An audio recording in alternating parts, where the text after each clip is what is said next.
Bonjour à toutes et à tous, je vous souhaite la bienvenue sur Nicéphore, le podcast qui vous fait redécouvrir l'histoire de la photographie pour insuffler une nouvelle ère dans votre créativité. Vous écoutez Élodie Bonin et cet épisode s'intitule Nicéphore, le père de la photographie.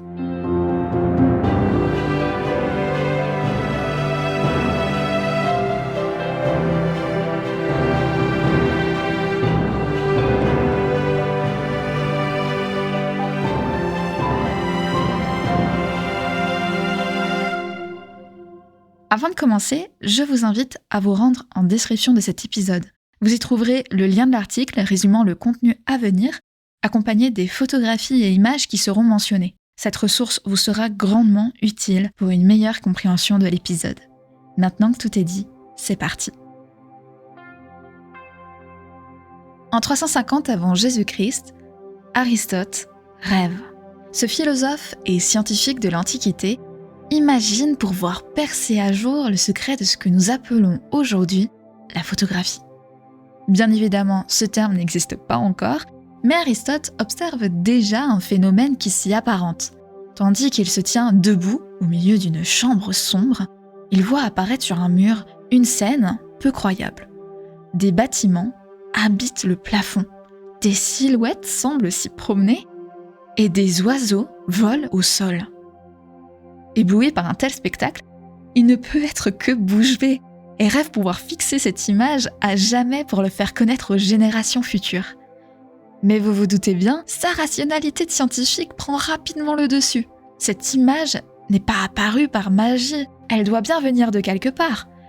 Ses yeux se promènent dans la pièce et s'arrêtent sur une lumière provenant du mur opposé à la scène. Il comprend alors. La scène surréaliste qu'il observe est la projection de la rue se situant de l'autre côté du mur.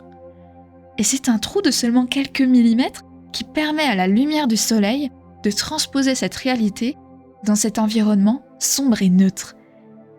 Il nomme ce phénomène le sténopée. Au XIe siècle, le physicien arabo-musulman Al-Hazen mathématise l'observation d'Aristote grâce à une caméra obscura, appelée plus communément par chambre obscure. Il s'agit d'une pièce rendue hermétique à la lumière pour y projeter les paysages extérieurs. Cette chambre gagne en popularité et en particulier dans le milieu artistique. Comme Léonard de Vinci, de nombreux peintres deviennent friands des chambres obscures, les emmenant partout avec eux pour y installer leurs toiles face aux paysages qu'ils souhaitent reproduire le plus fidèlement possible. Pour des questions de praticité, ces grandes caméras obscura se transforment rapidement en petites boîtes en bois dans lesquelles les artistes peuvent y insérer une simple feuille de papier.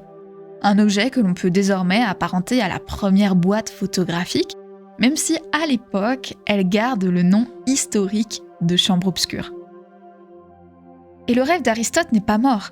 Année après année, siècle après siècle, les scientifiques tentent désespérément de trouver un procédé chimique capable de figer ces images. Dès 1730, le savant allemand Johann Heinrich Schultz développe un premier procédé photosensible et révélateur, capable de faire apparaître ces images sur un support rigide en utilisant du chlorure d'argent connu pour noircir à la lumière du jour. Mais à son grand regret, il ne parvient pas à fixer son image. Alors bien évidemment, je tiens à vous définir ce que l'on entend par révélateur et fixateur, car ce sont des notions que nous aborderons tout au long de l'épisode, et vous risquez très rapidement d'être perdu si vous n'êtes pas familier avec ce vocabulaire. Sachez qu'avant 1975, les professionnels et amateurs pratiquaient obligatoirement la photographie argentique, soit un développement manuel de la prise de vue. D'ailleurs, aujourd'hui encore, des photographes sont particulièrement friands de ce procédé qui demande des connaissances particulières en chimie. Car pour obtenir une image, la surface sur laquelle la photographie doit apparaître doit être rendue photosensible par un procédé chimique. Mais attention, c'est pas parce que la surface est photosensible que l'image est immédiatement visible à l'œil nu. Pour la faire apparaître, le photographe doit plonger son support après exposition dans un révélateur. Comme son nom l'indique, ce liquide a pour but de révéler l'image, de la faire apparaître. Pour stopper l'action du révélateur et cesser le noircissement de l'image, la photographie doit ensuite être plongée dans un bain d'arrêt pour ensuite être immergé dans ce que l'on appelle un liquide fixateur. Ce liquide fixateur permet de stabiliser l'image et d'éviter l'oxydation de celle-ci au contact de l'air et de la lumière. Et pour finir, il est nécessaire de purifier la photographie en la nettoyant dans un bain de lavage d'eau courante que l'on peut mélanger à ce que l'on appelle un agent mouillant afin d'économiser de l'eau et éviter les traces de calcaire. Autant vous dire qu'en ne parvenant pas à fixer son image, Johann Henrik Schultz condamne irrémédiablement son support à se transformer en une surface 100% noire, d'où il sera impossible de déceler la moindre illustration, gravure ou photographie. C'est le 7 mars 1765 qu'un avenir s'annonce pour la photographie avec la naissance de Joseph Niepce à Chalon-sur-Saône en Bourgogne. Joseph Niepce est le fils d'un conseiller du roi et avocat à la cour, ainsi que de Claude Barrault, elle-même fille d'un conseiller du roi. Leur famille fait partie des plus aisées et des plus anciennes de la région, de quoi offrir au nouveau-né un rang social prestigieux et un confort financier dès la naissance.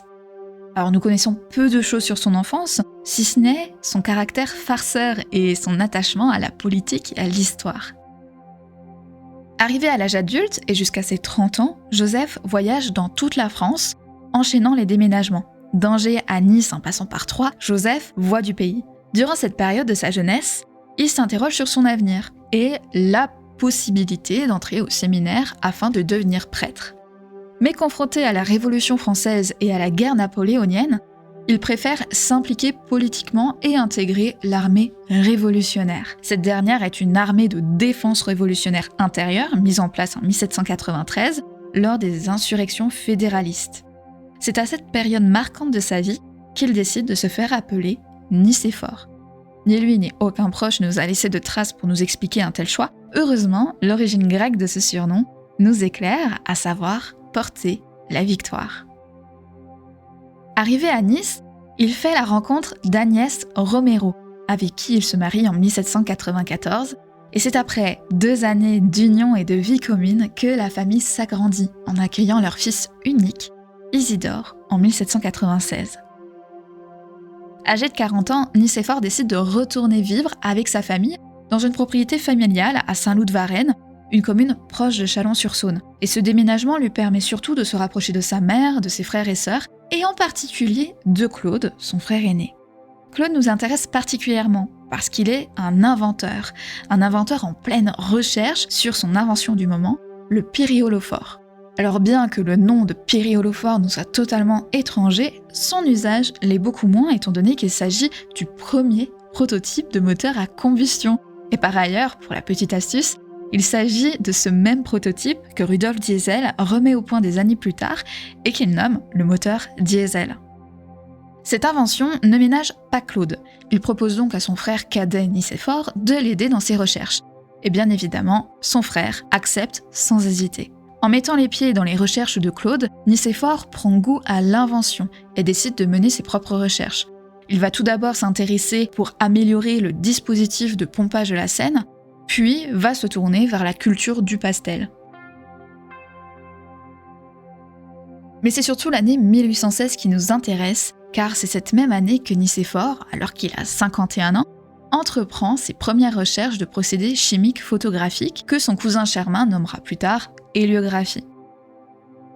Cette technique consiste à réaliser l'impression d'une image positive par transfert sur un vernis photosensible.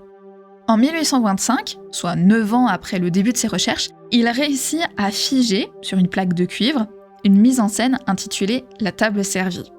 Cette image est obtenue en chauffant de l'essence de lavande, puis en dissolvant ses résidus dans de l'alcool versé sur la plaque. Le temps de pose est plus ou moins évalué entre 3 heures et 8 heures, puis l'image est révélée en exposant la surface photosensible à de la vapeur de pétrole. Autant dire qu'à cette époque, si on n'a pas forcément de connaissances en chimie, c'est même pas la peine d'essayer de prendre une photographie. Ce procédé ne demande aucune technique de fixation, ce qui, cependant, n'épargne pas le noircissement de l'image avec le temps. Nicéphore offre cette toute première photographie à son fils, Isidore, qui lui-même fera don à la Société française de la photographie en 1890, soit bien après la mort de son père. Mais pour l'anecdote, il nous est aujourd'hui impossible de la voir. Pourquoi, me direz-vous ? Eh bien parce que, à notre grand regret, la société, qui avait pour rôle de conserver et protéger en lieu sûr cette photographie mythique, l'a tout bonnement perdue. Oui, vous l'avez bien entendu, la table servie est perdue à tout jamais. Par ailleurs, si vous cherchez sur internet cette image, vous n'en trouverez qu'une pâle copie, reproduite avec une mise en scène similaire et une technique proche de l'original, mais ne vous y fiez pas trop, il n'est question là que d'une simple reproduction. Je me doute que vous vous interrogez, vous devez certainement vous demander quelle est la plus ancienne photographie qu'on puisse voir à ce jour. C'est un questionnement assez judicieux et non pas dénué de sens, car 3 années avant de réaliser la table servie, en 1822, Nicéphore parvient à photographier le point de vue de sa chambre, mais sans réussir à fixer l'image, ce qui la condamne elle-même à un noircissement. Heureusement, notre cher ami inventeur ne se laisse pas abattre. Et 5 ans plus tard, en 1827, il tente à nouveau de reproduire cette photographie. Cette fois-ci, les festivités sont au rendez-vous puisqu'il parvient enfin à la fixer. Il l'intitule « Le point de vue du Gras » et l'obtient sur une plaque d'étain grâce à du bitume de Judée, connu pour ses vertus photosensibles et régulièrement utilisé en ébénisterie. À ce jour, les scientifiques évaluent le temps de pose non pas à 3 heures ni à 8 heures, mais à 18 heures. Rendez-vous compte, il a fallu près d'une journée entière de pause pour obtenir cette image. Et autant vous dire qu'avec du recul, le résultat est pour le moins surréaliste. Il est quasiment impossible de situer la prise de vue dans le temps. La lumière mélange à la fois celle de l'aube, du midi et de l'aurore, de quoi rendre dubitatifs ces spectateurs de l'époque. Malgré ce manque de réalisme, Nicéphore sait l'importance de son travail et surtout d'un tel aboutissement. En accord avec sa femme, ils décident tous deux de commencer l'aventure du brevet. Et j'avoue, quelle tumultueuse aventure. Nicéphore essuie les refus consécutifs en France. Il décide alors de partir pour l'Angleterre avec le rêve de présenter son invention aux scientifiques britanniques et même à la Royal Academy de Londres, privilégiant l'amélioration des connaissances naturelles depuis 1660. Mais au même titre qu'en France, les Anglais refusent de breveter l'héliographie, et c'est plutôt compréhensible. La photographie rêvée d'Aristote, et qui perdure dans les esprits, se doit d'être la plus fidèle à la réalité. Le point de vue du Gras est trop fantaisiste, et surtout irréaliste, pour mériter un tel privilège que le brevet. Nicéphore se retrouve donc dans les choux, et décide donc de rentrer en France. Mais avant cela, il fait la rencontre à Londres de Franz Brouwer, un botaniste et peintre autrichien qui est fortement impressionné par le point de vue du Gras. Et face à un tel et surtout très rare retour, Nicéphore décide d'offrir cette photographie au peintre, certain qu'il en prendra grand soin. Et c'est bien le cas. Franz Brouwer expose l'héliographie jusqu'en 1898. Mais peu à peu, cette dernière tombe dans l'oubli et reste cantonnée à la sphère privée. Il faut donc attendre 1952 pour que l'historien de l'art Helmut Grensheim devienne propriétaire du point de vue du Gras et choisisse de la réexposer. Et 10 années seulement après son acquisition, Helmut Grensheim cède la photographie à l'université du Texas d'Austin pour une exposition permanente au Harry Ransom Center. Si à l'avenir vous êtes de passage au Texas, faites-y une halte, s'il vous plaît. Entre les toiles de Frida Kahlo, les copies de William Shakespeare, la Bible de Gutenberg, le bureau d'Edgar Allan Poe et le décor de cinéma de Dali, vous pourrez observer le point de vue du Gras. Alors vous ne pourrez pas la toucher, vous ne pourrez pas beaucoup vous en approcher puisqu'elle est mise à l'abri dans un conteneur sous hélium afin de la protéger de la corrosion et du noircissement, de quoi s'assurer que la photographie ne sera ni perdue, ni volée, ni endommagée. Mais revenons à Nicéphore. De retour en France, notre ami inventeur est désespéré d'un tel refus unanime de la communauté scientifique européenne. Et pourtant, une lettre annonce un revirement de situation. En effet, en faisant tant de bruit autour de son invention, cette dernière parvient aux oreilles d'un certain Louis-Jacques Mandé Daguerre. Bien que Nicéphore ne l'ait jamais rencontré, il est évident qu'il ait déjà entendu son nom quelque part. Car Louis Daguerre n'est pas n'importe qui. Il fait partie des grandes célébrités mondiales du 19e siècle pour avoir inventé le diorama. Aussi appelé polyorama panoptique, le diorama est une invention illusionniste conçue comme une alternative au panorama. Il est présenté comme un spectacle théâtral, Le public entre dans une salle et se positionne devant une gigantesque toile présentant l'illusion d'une scène architecturale, et grâce à des lumières positionnées à son envers, la scène prend vie. De quoi époustoufler le tout Paris et les étrangers avides de loisirs et spectacles en tout genre. À ce jour, seul un diorama subsiste, vous le trouverez dans l'église Saint-Gervais-Saint-Protais à Brie-sur-Marne. Louis Daguerre est donc friand des inventions visuelles, ce qui explique son fort intérêt pour les recherches de Nicéphore Niepce. C'est pourquoi Louis Daguerre propose son aide à l'amélioration du procédé héliographique, afin de parvenir à le faire définitivement breveter. Bien sûr, la proposition est alléchante pour Nicéphore, mais c'est sans compter sur les questions, parfois trop indiscrètes et précises, que Daguerre pose au sujet de ses recherches. La peur saisit Nicéphore, et au final, il se questionne, réalisant qu'il ne connaît pas vraiment cet individu, et se dit que peut-être Daguerre n'est pas sincère, et que ses demandes sont davantage tournées vers un souhait de voler ses idées et son invention. Nicéphore est donc saisi de panique et cesse ses échanges avec Daguerre. Cependant, un concours de circonstances va rapidement le faire changer d'avis. En effet, la famille Niepce cumule les dettes. Pour mieux comprendre, je vous propose un petit retour en arrière, 20 ans plus tôt, en 1807, son frère aîné Claude déménage à Londres pour faire breveter le pyréolophore. Rassurez-vous, il y parvient, mais son prototype n'est jamais commercialisé. Et au vu des coûts onéreux de chaque invention réalisée par la fratrie, le manque d'entrée d'argent, les dettes s'accumulent au fil des ans. Ajouté à tout ça, Claude s'épuise et tombe malade, et Nicéphore doit faire face à sa mort, à la mort donc de son frère aîné, tout en réalisant le cumul des dettes considérables qui tombent sur les épaules de la famille. Après 2 ans d'acharnement, Nicéphore cède aux lettres de Louis Daguerre et accepte de collaborer un peu à contre-cœur. La seule condition qu'il impose est que le bénéfice soit réparti à part égale. Il ne veut pas trop se faire avoir. Cependant, les collaborateurs ne sont pas autant impliqués l'un que l'autre. Leurs relations sont uniquement épistolaires et tiennent au carnet d'adresses extraordinaire de Daguerre. De son côté, Nicéphore passe 100% de son temps penché sur ses recherches en Bourgogne, et Daguerre, quant à lui, est très occupé par son diorama et reste à Paris. Leurs échanges se concentrent uniquement sur leurs résultats respectifs, autant vous dire que l'invention de la photographie reste au point mort. C'est dans cet état de latence que meurt Nicéphore Niepce en 1833 à l'âge de 68 ans, après 4 années de collaboration. Après la mort de Nicéphore, sa famille est submergée par la dette, ne pouvant les rembourser, et de son côté, Louis Daguerre reprend les recherches tout en ayant conscience de l'amélioration considérable nécessaire pour un brevet. Dans cette dynamique, il découvre le chrome d'argent, une vapeur de mercure qui agit comme un révélateur de l'image. Et ajouté à ça, il crée un fixateur efficace, fait d'eau chaude saturée en sel marin. Et ces 2 nouveaux procédés chimiques, couplés l'un à l'autre, réduisent considérablement le temps de prise de vue, la faisant passer de 18 heures à seulement une quinzaine de minutes. La lumière est enfin fidèle à la réalité, ce qui peut jouer dans la balance pour obtenir le brevet. Et pour l'obtenir, Daguerre n'hésite pas à user de fourberie, quitte à exagérer la réalité pour gagner en célébrité. En 1839, il rencontre François Arago, aujourd'hui connu pour avoir été astronome, physicien et chef de l'État sur une durée d'1 mois et 19 jours en 1848.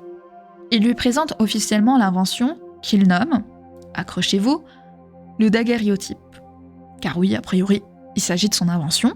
Menteur, voleur ou égo démesuré de l'inventeur, quoi qu'il en soit, François Arago est convaincu du potentiel de cette invention et décide d'en tirer lui-même une gloire personnelle, quitte à faire. Il ouvre les portes de la Chambre des députés à Daguerre et use de ses grands talents d'orateur et de vulgarisation pour présenter cette invention et se nommer co-inventeur, au même titre de Louis Daguerre. Et parce qu'on n'en fait jamais trop pour s'attirer la gloire et la fortune, il est bien sûr évident que l'existence de Nicéphore Niepce est passée sous silence. C'est ainsi qu'en 1839, le daguerréotype est breveté puis acheté par le gouvernement français pour une première commercialisation à l'échelle internationale. Après la réussite d'un tel commerce, Daguerre reçoit une pension à vie et la Légion d'honneur. Cette fraude, liée à la paternité de la photographie, ira jusqu'à la tombe de Daguerre, située à Brie-sur-Marne, où il est inscrit, à sa propre demande, « Daguerre, artiste, peintre, chimiste, inventeur de la photographie ». Bon, il aurait également pu ajouter à cette longue liste le rôle de photographe, car Daguerre a bel et bien pratiqué la photographie en plus de l'inventer. D'ailleurs, sa photographie la plus connue à ce jour s'intitule « Boulevard du Temple », qui, comme son nom l'indique, nous présente une vue plongeante sur le boulevard du Temple à Paris en 1838. Et la réputation de cette image tient à 2 facteurs. Le premier, plutôt simple, consiste à ce que cette photographie soit quand même le premier daguerréotype existant, en tout cas l'un des premiers, ce qui lui apporte une réelle valeur historique. Le second facteur est pour le moins insolite. Tandis que le boulevard du Temple est connu pour être l'un des passages parisiens les plus fréquentés de l'époque, la route est totalement déserte en pleine journée. Alors non, je vous confirme, Paris n'était pas confiné à cette époque.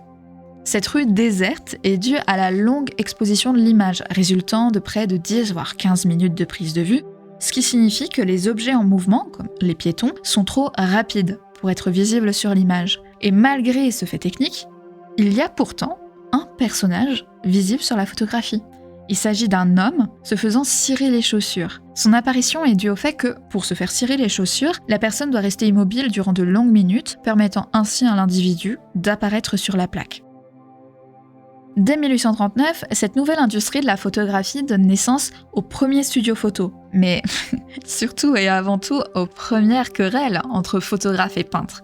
Nombre de ces derniers observent d'un mauvais œil l'arrivée du daguerréotype. Et pour cause, leurs clients désertent leurs ateliers pour préférer se faire tirer le portrait chez le photographe d'en face. Après tout, pourquoi s'engourdir des heures à attendre l'ouvrage d'un peintre quand celui d'un photographe ne demande que 15 minutes de pause? D'autant plus quand le prix en devient dérisoire.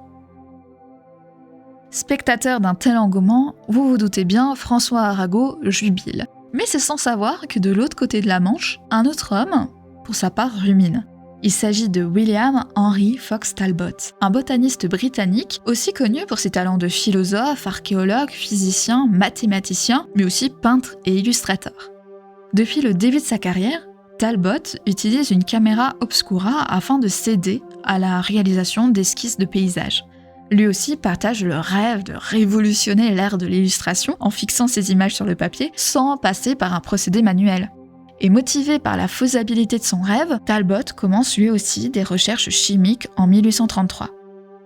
En 1835, il parvient à créer le photogramme, aussi appelé le photogenic drawing, qu'il met au point en 1839. Le concept est plutôt simple, Talbot dépose une fleur sur un papier qu'il a rendu photosensible grâce à du sel de cuisine et du nitrate d'argent. Après une exposition au soleil, il fixe son image, ce qui lui donne un résultat en négatif. Si vous n'êtes pas au clair avec la notion de négatif et positif, je vous invite à vous rendre sur mon article où vous trouverez un exemple en image. Quoi qu'il en soit, il accumule les essais dans sa caméra obscura et obtient assez de résultats concrets pour aboutir ses recherches. Mais Talbot ne pense pas à demander le brevet de son invention. C'est alors qu'il entend parler du daguerréotype, venant se faire breveter cette même année en 1839, et Talbot se manifeste auprès d'Arago. Il lui demande une reconnaissance antérieure au daguerréotype. Arago lui refuse, avec comme principale raison qu'il est déjà trop tard, étant donné que le daguerréotype est déjà commercialisé à l'international, d'autant plus que l'État français et le Royaume-Uni ont reconnu la paternité des daguerréotypes à Daguerre et à Arago. Autant dire qu'il ne compte pas le laisser de sitôt entre les mains d'un autre. Alors aujourd'hui, les historiens ne trouvent pas forcément ce refus dénué de sens, mais ils trouvent malgré tout des raisons plus rationnelles. En effet, les deux inventions ne sont pas tout à fait similaires. Pour rappel, le daguerréotype est un procédé sur plaque d'argent, donnant un résultat positif dans l'immédiat. Le photogramme, quant à lui, s'applique sur un papier, beaucoup plus léger et plus pratique, et le résultat final est négatif. Par ailleurs, en 1839, Talbot ne parvient toujours pas à inverser l'image en positif. Mais le Britannique n'abandonne pas et décide de poursuivre ses recherches. À lui priver de cette paternité, autant que ce soit pour de bonnes raisons. Il décide alors d'améliorer son procédé pour le rendre supérieur au daguerréotype. Ce n'est que peu de temps plus tard, en 1841, qu'il découvre l'acide gallique, lui permettant à son tour de diminuer drastiquement le temps de prise de vue à près d'1 voire 2 minutes. Je ne sais pas si vous réalisez, mais en moins de 10 ans, on passe d'une prise de vue de 18 heures à 1 ou 2 minutes, ce qui est une différence considérable. Et couplé à l'acide gallique, Talbot applique un procédé de fixation créé par John Herschel. John Herschel est un pionnier de la photographie, mais également un célèbre philosophe, physicien, météorologue, qui consacre la majorité de ses recherches au daltonisme et à la chimie de l'ultraviolet, tout en faisant avancer les découvertes astronomiques.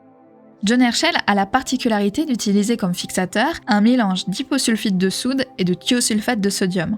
Je vous rassure, moi non plus j'y connais pas grand-chose.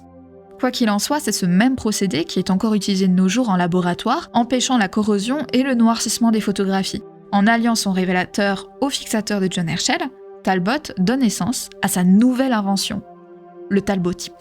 Un nom qui lui permet de flatter son ego, mais qu'il popularise malgré tout plus tard sous le nom de calotype. Le calotype, c'est un photogramme réalisé sur un papier transparent que Talbot choisit à des fins novatrices. Car en réexposant l'image transparente sur une feuille blanche photosensible, il parvient enfin à inverser le négatif en positif. Ce procédé, c'est à la fois le plus léger, par rapport au daguerréotype, réalisé sur une plaque de cuivre, mais surtout, c'est bien grâce au calotype que les professionnels parviennent à tirer leurs photographies à l'infini. La même année, en 1841, Talbot parvient à faire breveter le calotype. Grâce à cette invention révolutionnaire, la Royal Society lui décerne même la médaille Rumford en 1842. Ce prix, si vous ne le connaissez pas, est connu pour être décerné tous les 2 ans depuis 1796 à un scientifique européen ayant réalisé des recherches exceptionnelles dans le domaine du thermique ou de l'optique. Et William Henry Fox Talbot est le 13e de l'histoire à être récompensé d'un tel prestige. 10 années plus tard, en 1852, Talbot fait breveter une nouvelle invention qu'il nomme la Photographic Engraving. Il s'agit d'un système d'impression d'images dans le domaine de l'imprimerie et devient ainsi l'ancêtre de la photogravure moderne. Bien que les prémices de telles recherches aient déjà été mises en place par Nicéphore Niepce, c'est bien William Henry Fox Talbot qui améliore le procédé jusqu'à en obtenir une version pérenne en 1858. Mais que devient Nicéphore Niepce dans tout ça? Qui se soucie encore de son existence? Eh bien, face au vol de la paternité de l'invention photographique, son fils Isidore publie un livre intitulé « Historique de la découverte improprement nommée daguerréotype », publié en 1841. L'occasion de faire un beau pied de nez aux 3 coqs, prêts à se battre bec et ongles pour obtenir cette reconnaissance tant rêvée. Grâce au combat d'Isidore, Nicéphore obtient graduellement la paternité de la photographie, permettant ainsi à son fils de recevoir une pension à vie, effaçant ainsi toutes les dettes du passé. Jusqu'à aujourd'hui, nombreux sont ceux à avoir fait mémoire de Nicéphore Niepce. Tout d'abord à Chalon-sur-Saône et à Saint-Loup-de-Varennes, où nous pouvons trouver 3 plaques commémoratives en son honneur. Il y a également le musée de la photographie qui a été créé dans la maison de Nicéphore, et le lycée de la même commune, à Chalon-sur-Saône, porte également son nom. Mais au-delà de nos frontières, son nom est commémoré, comme par exemple en Antarctique, où un glacier porte son nom. La société aujourd'hui se rappelle de Nicéphore comme le père de la première photographie de l'histoire, réalisée en 1827, à savoir le point de vue du gras, et garde comme date charnière de la photographie 1839, année de sa première commercialisation à l'international.